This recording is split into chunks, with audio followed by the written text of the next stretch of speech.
다니엘서 11장 20절에서 35절까지 이 말씀입니다. 그 왕위를 이을 자가 압제자를 그 나라의 아름다운 곳으로 두루 다니게 할 것이나 그는 분노함이나 싸움이 없는 몇 날이 못되어 망할 것이요.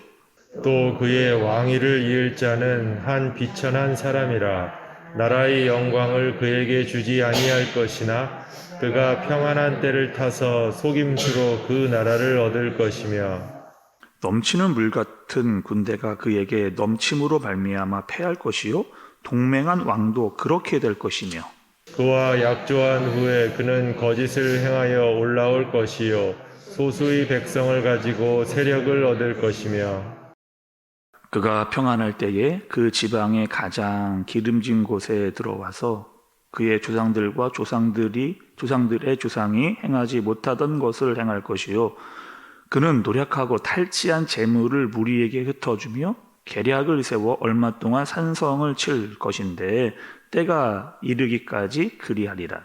그가 그의 힘을 떨치며 용기를 다하여 큰 군대를 거느리고 남방 왕을 칠 것이요 남방 왕도 심히 크고 강한 군대를 거느리고 맞아 싸울 것이나 능히 당하지 못하리니 이는 그들이 계략을 세워 그를 침이니라. 그의 음식을 먹는 자들이 그를 멸하리니 그의 군대가 흩어질 것이요 많은 사람은 엎드려져 죽으리라. 이 두 왕이 마음에 서로 해하고자 하여 한 밥상에 앉았을 때에 거짓말을 할 것이라. 일이 형통하지 못하리니 이는 아직 때가 이르지 아니하였으므로 그 일이 이루어지지 아니할 것임이니라. 북방 왕은 많은 재물을 가지고 본국으로 돌아가리니 그는 마음으로 거룩한 언약을 거스리며 자기 마음대로 행하고 본토로 돌아갈 것이며 작정된 기한에 그가 다시 나와서 남방에 이를 것이나 이번이 그 전번만 못하리니 이는 깃딤의 배들이 이르러 그를 칠 것이니라. 그가 낙심하고 돌아가면서 맺은 거룩한 언약에 분노하였고 자기 땅에 돌아가서는 맺은 거룩한 언약을 배반하는 자들을 살필 것이며 군대는 그의 편에 서서 성소 곧 견고한 곳을 더럽히며 매일 드리는 제사를 폐하며 멸망하게 하는 가증한 것을 세울 것이며 그가 또 언약을 배반하고 악행하는 자를 속임수로 타락시킬 것이나 오직 자기의 하나님을 아는 백성은 강하여 용맹을 떨치리라. 백성 중에 지혜로운 자들이 많은 사람을 가르칠 것이나 그들이 칼날과 불꽃과 사로잡힘과 약탈을 당하여 여러 날 동안 몰락하리라. 그들이 몰락할 때에 도움을 조금 얻을 것이나 많은 사람들이 속임수로 그들과 결합할 것이며 또 그들 중 지혜로운 자 몇 사람이 몰락하여 무리 중에서 연단을 받아 정결하게 되며 희게 되어 마지막 때까지 이르게 하리니 이는 아직 정한 기한이 남았습니다. 아멘. 여러분, 우리는 다니엘서의 이제 마지막 부분을 향해서 가고 있습니다. 그리고 우리가 지금 계속해서 보고 있는 내용은 다니엘의 마지막 환상에 대해서 우리가 그 내용을 살피고 있죠. 그리고 그 환상의 내용은 이런 것이었습니다. 지금 팔레스타인 지역, 그 중동에 앞으로 있을 450년간의 역사에 대한 이야기를 하나님께서 다니엘을 통해서 환상을 통해 알려주시는 그런 내용. 그래서 많은 나라들이 일어나고 권력자들이 등장하게 될 것이다. 그리고 그들끼리 암투들이 막 일어나면서 나라가 무너지고 또 다른 왕들이 세워지고 있는 그런 일들을 우리가 계속해서 보고 있는 거죠. 어제 말씀에서는 또 남방왕과 북방왕이 이렇게 전쟁을 이루고 있는, 거기서 또 막 정략 결혼을 하고 암투가 일어나면서 죽고 죽이는 그런 일들이 계속 일어나고 있는 말씀을 살펴봤습니다. 오늘도 보면 한 사람이 등장하는 것을 볼 수가 있어요. 그리고 이 사람은 북방의 왕입니다. 그리고 어저께 말씀을 비추어서 보면 시리아 쪽에 있는 나라였고 셀레우쿠스 왕조의 안티오쿠스 4세라고 하는 사람, 그러니까 일반 역사와 매칭시켜서 등장했던 그 사람에 대한 이야기를 말씀이 알려주고 있는 겁니다.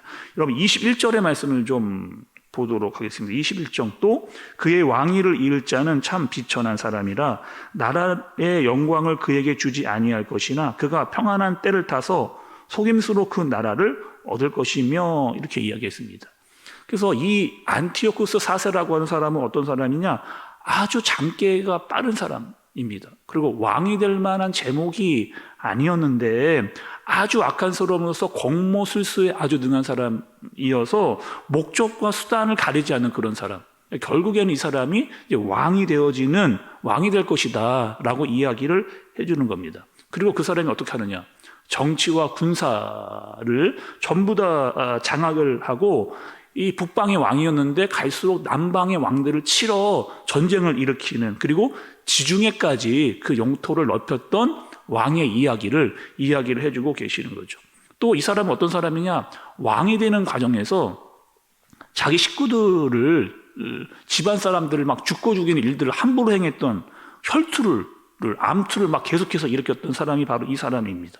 심지어는요, 식구들에게까지, 자기 집안에게 사람들까지 막 협박을 하고 살인을 저질렀던 사람이 이 사람이거든요. 아주 파렴치한 마음을 가지고 있었던 사람이고, 형이 자기의 부하에게 죽음을 당했습니다. 그러면 형의 아들이 왕이 되어야 되는데 자기가 왕이 되어서 그 조카였던 형의 아들을 죽여버리는 그런 일도 서슴지 않게 행했던 그런 악한 그런 왕. 이 안티오쿠스 4세라고 하는 사람은 결국 그 나라를 11년 동안 통치를 하면서 어떤 일을 행하게 될 것인지에 대해서 말씀이 우리에게 알려주고 계시는 겁니다. 어제 말씀도 그렇고 여러분, 어제 두 나라, 남방과 북방의 왕에 대해서 이야기를 해주는 것도 그렇고, 오늘 이 안티오쿠스 4세라고 하는 사람, 특히 이 성경이 이 사람을 구체적으로 이렇게 크로즈해 주면서 이렇게 이야기해주는 이유가 있습니다. 물론 앞으로 있을 나라의 왕이 세워지고 역사가 이렇게 될 것이다 라고 환상을 통해서 알려주는 대목도 있지만, 중요한 것은 무엇이냐? 이 왕이 하나님의 사람과 아주 긴박한 연관성을 가지고 있기 때문에. 어떤 연관성이냐? 이 왕이 있을 때 하나님의 사람들을 핍박하고 죽이는 일들이 막 일어나게 되는 겁니다. 대놓고 하나님을 대적하고 이스라엘 백성들을 핍박하는 일들이 막 일어나는 그런 상황을 알려주시기 위해서 이 왕이 등장을 하게 되는 거죠. 이스라엘 사람들을 잡아갑니다. 그리고 예루살렘 성과 성전을 파괴시키는, 그리고 그곳에서 예배를 드리지 못하게 하는 그런 핍박이, 고난이 시작이 되어지는, 사람들이 예배를 드리는 사람들을 함부로 죽이고 칼로 무너뜨리는 그런 일들, 그리고 이 예루살렘 지역에 무너뜨린 성전 그곳에 무엇을 세우냐? 제우스 신전을 또 세우면서 그 이스라엘 자체를 헬라화 시켜버리려고 하는 일들을 끊임없이 행했던 사람이 바로 이 왕이 했던 일입니다. 또 하나님께서 율법적으로 먹지 말라라고 하는 음식들이 있었는데 먹지 않으면 그 사람을 그 자리에서 죽이는 일들, 갈수록 핍박이 심해지고 헬라화 시키면서 그 문화들을 없애버리려고 했던, 그러니까 이스라엘이 가지고 있었던 정통 문화이면서 율법, 그리고 유일신의 사상에 대한 것들을 무너뜨려 버리려고 했던 일들이 일어나게 되는 거죠. 그러니까 이런 핍박과 고난 속에서 여러분 어떤 상황이 일어날까요? 어떤 사람들은 살아남기 위해서 하나님을 배신하는 일들이 일어나게 되는 겁니다.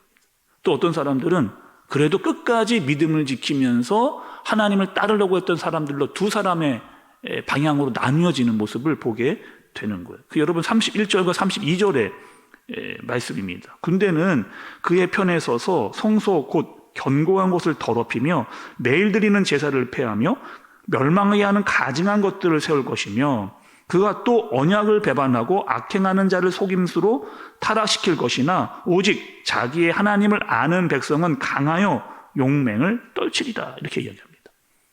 그러니까 그 왕이 등장을 해서 이스라엘 백성들에게 핍박과 고난을 주기 시작을 하니까 어떤 사람은 살아남기 위해서 하나님을 배신하는 일들이 일어나게 되고, 또 한편으로는 끝까지 믿음을 지키고 신앙을 지키려고 했던 사람들이 등장하게 되어지고, 하나님을 아는 사람들은 더 용맹해지고 또 강해질 것이다 라고 알려주시는 그런 내용인 거죠.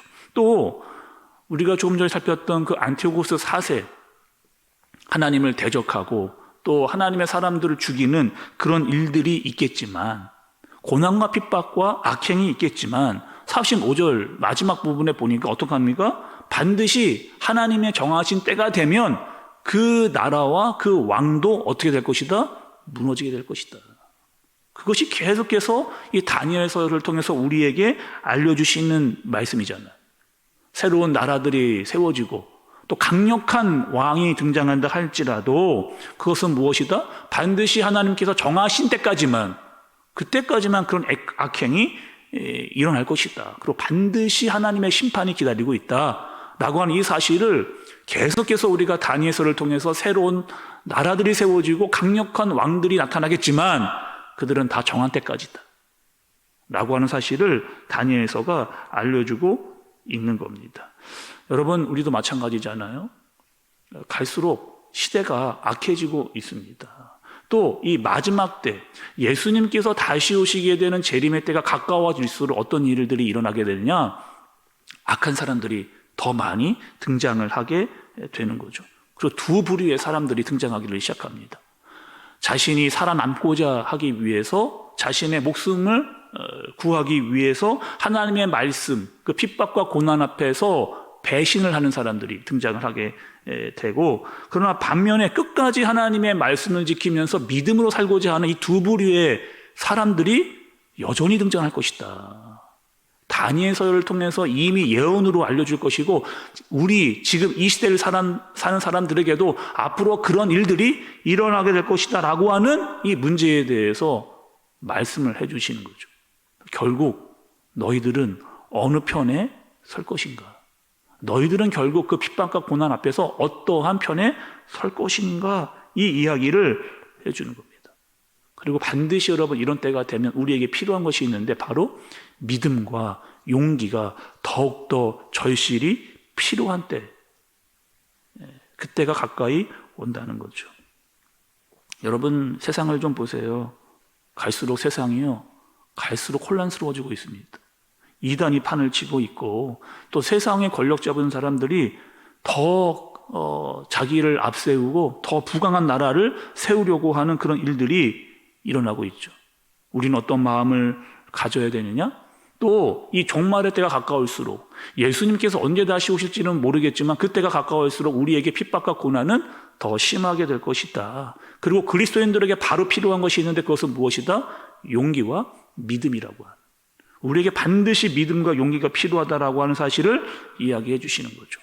그리고 다니엘서의 환상을 통해서 계속해서 우리에게 알려주시고 강조하시는 내용은 무엇이냐? 하나님만이 전능자시라는 거예요. 아무리 많은 나라가 일어나고 아무리 강력한 왕이 나타난다 하더라도 그들은 다 한계가 있다. 전능하신 분은 오직 하나님이시다라고 하는 것을 계속해서 이 다니엘의 환상을 통해서 알려주시는 거죠. 역사의 주관자는 세상의 강력한 왕이 아니라는 거예요. 전능하신 하나님이다. 세상의 통치자는 주님이시다라고 하는 사실을 하나님께서 다니엘을 통해서, 그의 환상을 통해서 그의 말씀을 기록하셔서 우리에게 알려주시는 그 내용을 우리에게 보여주시는 거죠. 과거와 현재와 미래를 뚫고 계시는 하나님을 보라는 겁니다. 그 하나님의 역사를 너희가 보라는 거예요. 그리고 악은 반드시 끝이 있다. 기한이 있다. 그러니 너희들은 믿음과 용기를 가지고 끝까지 신앙을 잘 지켜라. 이것을 이야기해 주시는 거죠.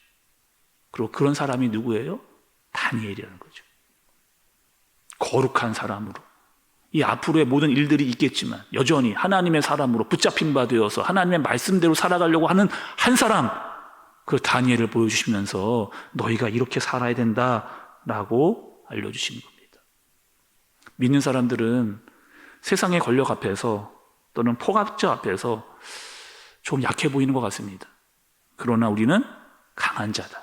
왜 그럴 수 있어요, 여러분? 우리에게 하나님이, 전능하신 하나님이, 역사의 주관자이신 하나님이 계시기 때문에, 우리는 그분을 믿기 때문에, 우리에게 용기와 인내가 있기 때문에 반드시 하나님께서 우리를 다스리신다 라고 하는 믿음이 우리에게 있기 때문에 잠시 흔들릴 수는 있어도 넘어질 수 없는 사람이 바로 우리가 그리스도인이다라고 하는 사실입니다. 여전히 우리는 여러분 이 땅을 살아가면서 믿음으로 살아가는 겁니다. 용기를 가지고 인내를 가지고 끝까지 하나님의 말씀을 붙들고 역사의 주관자 되시는 주님을 믿고 신뢰하면서 나아갈 수 있는 저와 여러분들 되어지시길 예수님의 이름으로 축복합니다. 기도하겠습니다. 하나님 아버지, 하나님께서는 다니엘에게 예언으로 앞으로 있을 미래를 보여주셨습니다. 또 우리에게는 과거로 그 역사를 검증하게 하셨습니다. 하나님께서 오직 주님만이 역사의 주관자이시며 세상의 통치자이심을 드러내 보여주셨습니다. 세상은 갈수록 혼란스럽고 악이 판이 치는 그런 세상입니다. 그러나 하나님, 그 모든 것들은 다 때가 있음을 알고 우리는 그리스도를 믿음으로 붙잡고 용기를 가지고 인내하는 삶을 살아갈 수 있도록 인도하여 주옵소서. 오늘도 전능하신 하나님, 이 세계를 다스리시는 하나님, 전능하신 하나님을 붙잡고 모든 일들을 믿음과 인내로 감당할 수 있는 힘과 능력을 우리에게 허락하여 주옵소서. 예수님의 이름으로 기도드리옵나이다. 아멘.